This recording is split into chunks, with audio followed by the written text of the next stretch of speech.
행 한 장 1절 2장 4절 신약 교회의 태동. 오늘은 사도행전 한 장 1절에서 2장 4절의 말씀을 함께 살펴보겠습니다. 오늘부터는 사도행전입니다. 2014년 4월 27일에 사도행전 한 장을 살펴봤었는데 거의 10년 만에 다시 사도행전으로 돌아왔습니다. 먼저 제목에 관해 말씀을 드리면 사도들의 행적이라는 헬라어 원전의 제목을 따라서 우리 한글 성경도 사도행전으로 명명하고 있습니다. 저자는 본서의 전편이었던 누가복음과 마찬가지로 바울의 동역자 누가입니다. 사도행전은 누가복음의 연속 저작물, 누가복음의 연작임을 꼭 기억해야 합니다. 성경 66권 중 64권이 유대인에 의해 기록이 되었는데 누가복음과 사도행전 이 두 책만이 이방인 헬라인 누가에 의해서 기록이 되게 됩니다.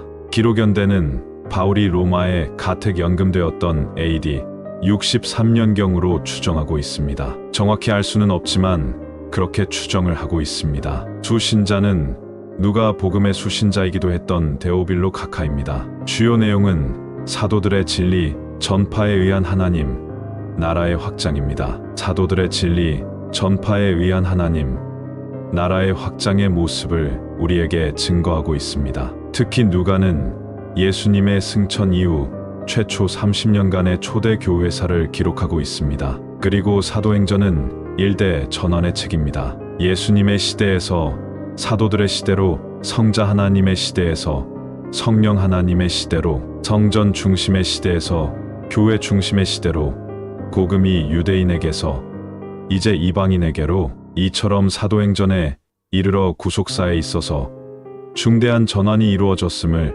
사도행전은 기록하고 있습니다. 사도행전의 중요한 특징 중에 하나가 조쇼스의 다전환입니다. 또한 사도행전에는 세계 선교의 명령이 나오고 세계 선교의 모델이 나오며 세계의 선교의 초기 역사가 나오는 중요한 성경책입니다. 선교사들의 전도자들의 교과서와 같은 성경책이라고 할 수 있습니다. 또한 우리 주사랑교회는 교회의 본질적 사명인宣教와传道를 위해 세워진 교회이기 때문에 우리가 이 사도행전의 말씀에 더욱 귀를 기울여야 하는 것입니다. 교환을 보시면 사도행전은 크게 3부로 구성되어 있습니다. 제1부 1에서 7장은 예루살렘에서의 초대교회의 설립과 진리의 확장에 관하여 보도하고 있습니다. 제2부 8장에서 12장은 유대와 사마리아 및 이스라엘, 전역과 안디옥까지의 진리의 확장에 관한 내용을 보도해주고 있고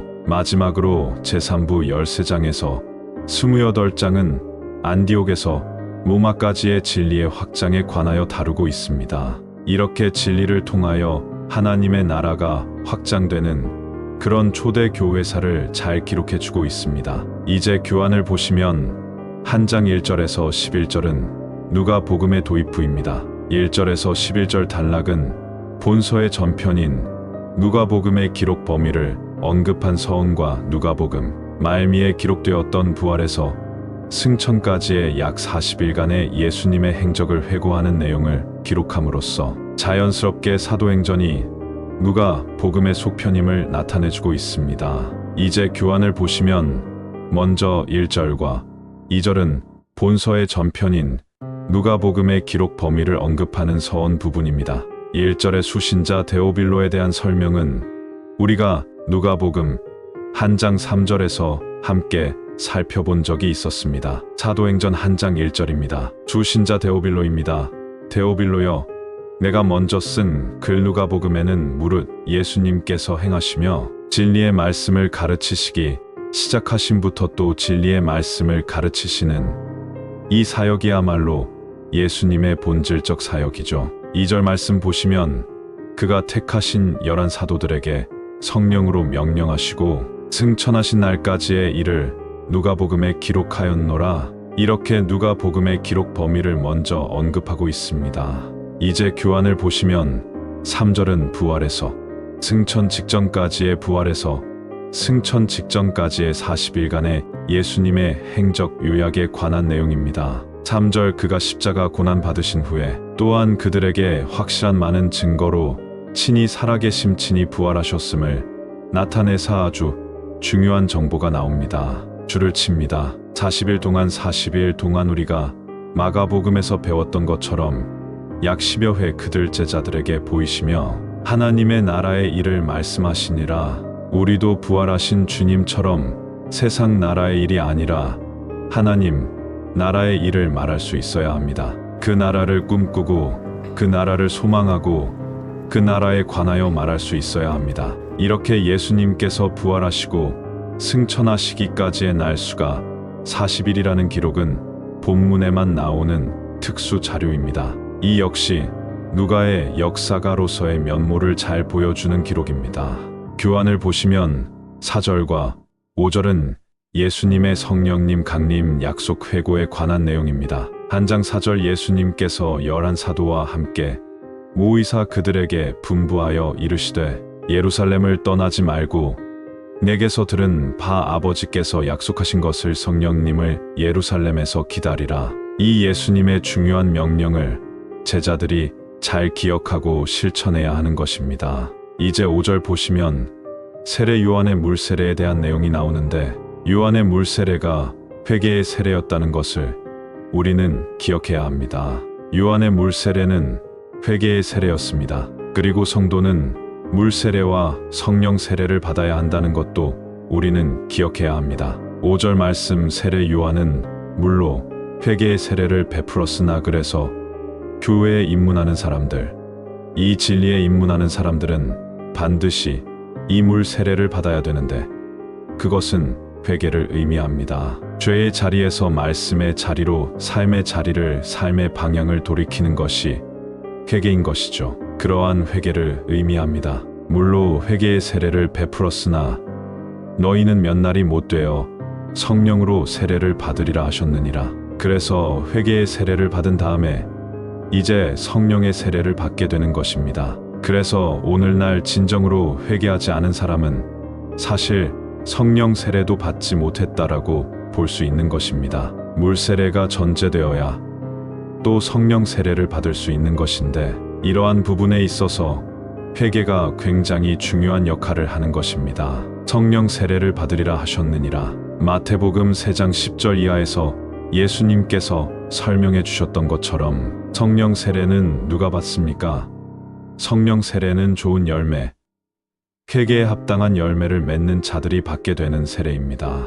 그리고 예수님께서는 성령 세례는 구원의 세례로 그리고 불 세례는 심판의 세례로 말씀하셨다는 사실을 우리는 기억해야 합니다. 오늘날의 신비주의자들은 불 세례와 성령 세례가 같은 것으로 오해하고 있는데 이는 성경에 대한 무지에서 비롯된 오해입니다. 성도들은 절대 불 세례를 받아서는 안 됩니다. 이제 교환을 보시면 6절에서 8절 단락은 예수님의 지상대 명령 세계 선교 대명령 주요 회고의 장면입니다. 한 장 6절 그들이 모였을 때의 고린도전서 15장 6절을 보면 500여 형제 자매들에게 일시에 보였다라는 기록이 있습니다. 한 장 6절 그들 500여 형제 자매들이 모였을 때 예수께 여쭈어 이르되 주님께서 로마로부터 이스라엘 나라를 정치적으로 회복하심이 이때니까 하니 오늘날에도 많은 크리스천들의 가치관과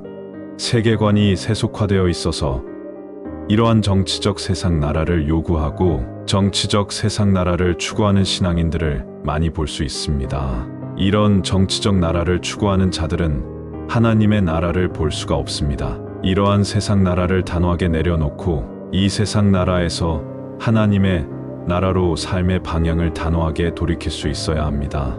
이렇게 영적으로 무지한 질문을 모였던 자들이 하게 됩니다. 주님께서 로마로부터 이스라엘 나라를 정치적으로 회복하심이 이때니까 하니 7절 말씀 이르시되 이스라엘의 회복의 때와 시기는 하나님 아버지께서 자기의 권한 성부 하나님의 권한에 두셨다. 이스라엘의 회복의 때와 시기는 하나님의 권한에 두셨으니 너희가 알 바가 아니오. 8절 말씀 너희가 꼭 알아야 하는 그래서 우리가 성경을 배우다 보면 우리가 몰라도 되는 게 있다는 걸 알게 됩니다. 그리고 우리가 꼭 알아야 하는 것이 있다는 것을 알게 되고 우리가 꼭 행해야 하는 것들이 있다는 것을 알게 됩니다. 그리고 우리가 행하지 말아야 할 것들이 있다는 것을 알게 되고, 또 덜 중요한 것, 그리고 더 중요한 것, 이러한 것들을 세세하게 분별할 수 있게 됩니다. 이제 8절 말씀에서는 우리가 꼭 알아야 하는 한 가지를 말씀합니다. 8절 오직 성령이 너희에게 임하시면 너희가 권능 능력과 은사를 받고 예루살렘과 온 유대와 사마리아와 땅 끝까지 이르러 내 증인 전도자 선교사이 되리라 하시니라. 이렇게 예수님의 강조점은 성령님의 도우심으로 땅 끝까지 진리의 말씀을 전파하는 이 일에 있는 것입니다. 그래서 예수님께서 강조하시는 것에 우리의 인생에 강조점을 둘 수 있어야 하는 것입니다. 예수님은 별로 중요하지 않아 했는데 우리는 젊음과 물질과 시간과 인생을 거기에 다 쏟아붓고 있는 거예요. 여러분, 예수님의 강조점이 어디에 있는지를 볼 수 있어야 합니다. 예수님께서 강조하시는 곳에 내가 서 있어야 하는 것이죠. 이 예수님의 스제, 쉔자오, 따밍링에 청종하고 순종하는 우리의 인생이 되어야 합니다. 이 가장 중요한 일을 위해 우리 각자는 현재 무엇을 하고 있습니까? 세속주의에 빠져 생명을 위해 살지 않고 하나님의 말씀으로 깨어서 하나님께서 우리에게 맡겨주신 이 사명을 위해 사는 인생이 참으로 성공적인 인생인 것입니다. 그리고 우리 인생을 설계하고 우리의 인생을 준비할 때도 바로 이러한 관점에서 우리의 인생을 성공적으로 준비하고 써갈 수 있어야 하는 것입니다. 이제 교환을 보시면 9절에서 11절은 예수님의 승천 장면 회고의 내용입니다. 한 장 9절 이 중요한 말씀을 마치시고 그들이 500여 형제 자매들이 보는데 올려져 가시니 감람산 베다니죠. 감람산 베다니에서 승천하심이 구름이 그분을 가려 구름이 예수님을 둘러싸서 보이지 않게 하더라. 10절 올라가실 때에 제자들이 자세히 하늘을 쳐다보고 있는데 흰 옷 입은 두 사람이 천사가 그들 500여 지체들 곁에 서서 11절 이르되 갈릴리 사람들아 오늘날의 갈릴리 사람들은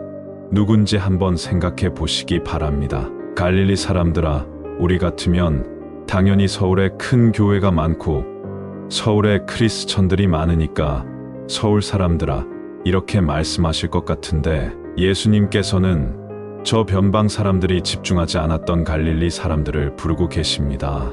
갈릴리 사람들아 어찌하여 서서 하늘을 쳐다보느냐? 너희 가운데서 하늘로 올려주신 이 예수님은 하늘로 가심을 본 그대로 다시 오시리라 하였느니라. 다시 오시리라 강조 표시합니다. 우리가 늘 소망하며 기억하고 있어야 될 중요한 메시지입니다. 그분은 이제는 심판주로 다시 오십니다. 우리가 계시록의 말씀을 통해서 배웠던 것처럼 그 계시록이 예고하고 있는 그러한 메시아의 모습으로 반드시 다시 오십니다.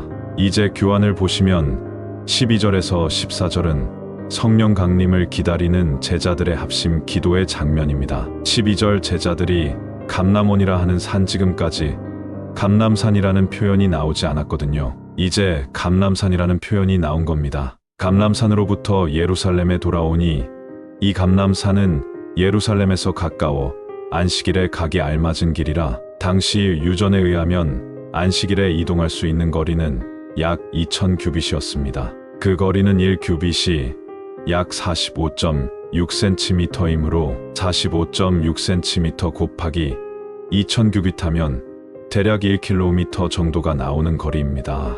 안식일에 약 1km 정도 이동을 할 수 있었는데 그렇게 감람산의 거리가 그러했기 때문에 안식일에 가기가 알맞은 길이라고 표현하고 있습니다. 그리고 13절 상반절의 다락방은 본서 12장 12절을 통해서 마가의 집으로 볼 수 있습니다. 더 정확한 표현은 마가의 어머니의 집인데 마가의 집으로 볼 수 있는 것이죠. 한 장 13절입니다. 들어가 그들이 유하는 마가의 집 다락방 사실 다락방이라는 표현보다는 2층 큰 홀이라고 봐야 되겠죠. 2층 큰 홀으로 올라가니 이제 11 제자의 명단이 나옵니다. 역시 제일 먼저 베드로가 언급되죠. 베드로의 열정을 저와 여러분이 배워야 합니다. 베드로, 요한, 야고보, 안드레와 빌립, 도마와 바돌로메, 마테와 및 알페오의 아들 야고보, 셀롯인 시몬, 야고보의 아들 유다, 이 유다는 다데오죠. 야고보의 아들 유다 다데오가 모두 다 거기 있어 12제자 중 자살한 가로 유다만 제외하고 11제자가 모두 다 마가의 다락방에 모여 있었습니다. 14절 말씀, 여자들과 있었습니다. 이 여자들은 막달라 마리아, 살로메, 작은 야고보의 어머니 마리아, 요한나, 수산나 등을 말합니다. 이러한 여성들과 예수의 어머니 마리아와 예수의 아우들과 예수님의 동생들도 있었습니다. 마태복음 13장 55절을 보면 예수님의 남동생으로는 야고보, 요셉, 시몬, 유다가 있었고 그 외에 여동생들도 3명 이상이 있었던 것으로 추정이 됩니다. 14절 말씀, 더불어 마음을 같이하여 오로지 기도에 힘쓰더라. 오로지의 사전적 의미는 다른 것은 있을 수 없고 오직이란 의미죠. 그래서 오늘날 많은 기도 미신에 빠져 있는 성도들이 문맥을 살피지 않고 이 본문을 인용하여서 다른 것은 있을 수 없고 다른 일은 하지 않고 오직 기도만 하는 그러한 실수와 잘못을 하는 모습을 볼 수 있는데, 그러한 종교적 바르지 못한 종교적 행위를 하는 데 있어서 이 본문을 사용하는 것을 쉽게 볼 수 있습니다. 그런데 원어 성경에는 오로지가 없습니다. 그래서 잘못된 번역입니다. 오로지 합니다. 원문에는 오로지가 없습니다. 그래서 교환을 보시면 이 사도행전 1장 14절을 새 번역 성경은 이렇게 번역하고 있습니다. 우리 함께 읽겠습니다. 이들은 모두 여자들과 예수의 어머니 마리아와 예수의 동생들과 함께 한 마음으로 기도에 힘썼다. 함께 한 마음으로 기도에 힘썼다. 합심으로 기도에 힘썼다. 이렇게 새 번역 성경이 원어 성경에 맞게 바르게 번역하고 있습니다. 이렇게 12절에서 14절 문단은 주님의 명령에 따라 성령 강림을 대망하며 합심으로 기도하는 제자들의 모습을 제시하고 있습니다. 이제 교환을 보시면 15절에서 26절은 가롯 유다를 대신할 새 사도의 선출 과정을 보도하고 있습니다. 15절 말씀, 마가의 다락방에 모인 무리의 수가 아주 중요한 정보이죠. 약 120명이나 되었더라. 그때 베드로가 그 형제들 가운데 일어서서 이르되, 형제들아, 성령이 다윗의 입을 통하여 예수 잡는 자들의 길잡이가 된 가롯 유다를 가리켜 미리 말씀하신 성경이 이제 아래에 나오는데 시편의 구절들입니다. 시편의 구절들이 응하였으니 마땅합당하도다. 이 사람 가롯 유다은 본래 우리 수 가운데 참여하여 이 직무의 한 부분을 맡았던 자라. 이제 살펴볼 18, 19절은 원어 성경에는 아무런 표시가 없음에도 불구하고 우리 한글 성경은 괄호로 묶어 두었습니다. 아마도 베드로의 말이 아니고 누가가 설명을 첨가한 내용이어서 괄호 속에 넣은 것이 아닌가 추정을 하고 있습니다. 18절 말씀, 이 사람이 불의의 삭슨 30으로 밭을 샀고 부의 몸이 곤두박질하여 배가 터져 창자가 다 흘러나온지라. 이렇게 누가는 유일하게 가롯 유다의 자살에 대해 구체적으로 기록하고 있습니다. 아마도 유다가 목을 맸던 장소가 벼랑 끝 같은 곳이어서 목을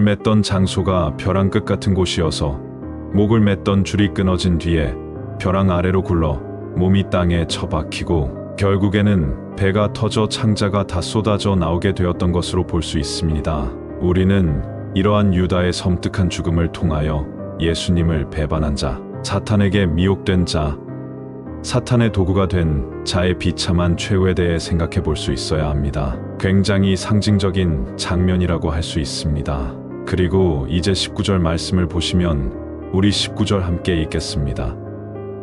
이 일이 예루살렘에 사는 모든 사람에게 알려져 그들의 말로는 그 밭을 아겔다마라 하니 이는 피밭이라는 뜻이라. 20절 말씀입니다. 시편 69편 25절에 기록하였으되 그의 거처를 황폐하게 하시며 거기 거하는 자가 없게 하소서 하였고, 또 시편 109편 8절에 일렀으되 그의 직분을 타인이 취하게 하소서 하였도다. 21절 이러함으로 세례 요한의 세례로부터 예수님께서 우리 가운데서 올려져 가신 승천의 날까지 세례 요한의 세례로부터 예수님께서 우리 가운데서 올려져 가신 승천의 날까지 주 예수께서 우리 가운데 출입하실 때에 22절 항상 우리와 함께 다니던 사람 중에 예수님의 12 제자의 일원이 되기 위한 조건은 예수님의 전체 공생의 기간을 항상 성실하게 함께 했던 사람이어야 했습니다. 항상 우리 공동체와 함께 한 사람이라는 표현의 의미를 한번 생각해 보시고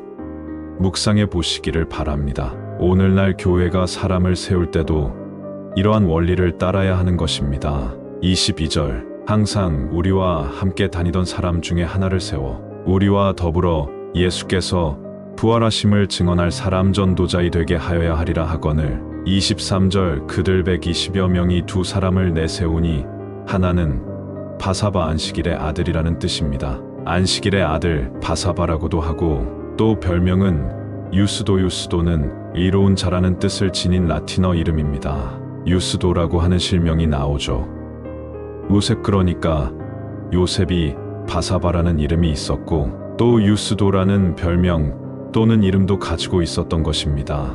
그래서 요셉의 아버지가 어떠한 신앙심을 가지고 있었는지를 이 요셉의 이름들을 통해서 우리가 확인을 할 수 있는 것이죠. 그래서 이 요셉이라는 한 사람이 천거를 받게 되고 또 하나는 줄을 칩니다. 이요.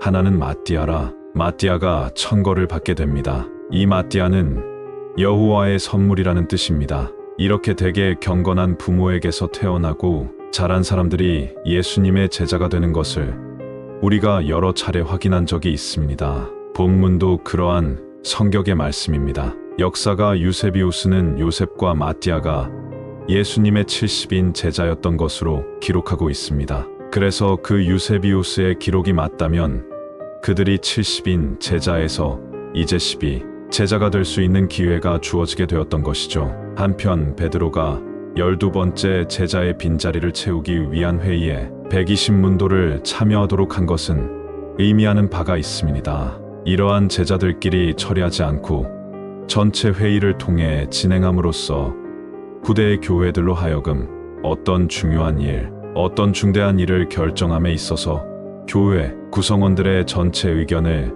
반영하도록 하는 그런 교회의 좋은 선례를 남기게 되었던 것입니다. 오늘날의 목사와 장로들의 회의인 당회가 목사와 장로의 인본주의적 고집으로 교인의 전체 의견을 반영하지 못하는 경우가 너무나 많습니다. 그런 당회라면 우리 교회가 하고 있는 회중 정치가 훨씬 더 바르고 의로운 교회의 정치법이라고 할 수 있습니다. 이렇게 예수님을 가까이에서 따랐던 120여 명의 성도들이 먼저 두 사람을 선출하게 되었던 것이고 이제 제비뽑기를 통하여 그 두 사람 중에 한 사람을 선택하게 되는데요. 24절을 보시면 그 한 사람을 선택하기 전에 아주 중요한 행위를 합니다. 2편으로 이어집니다.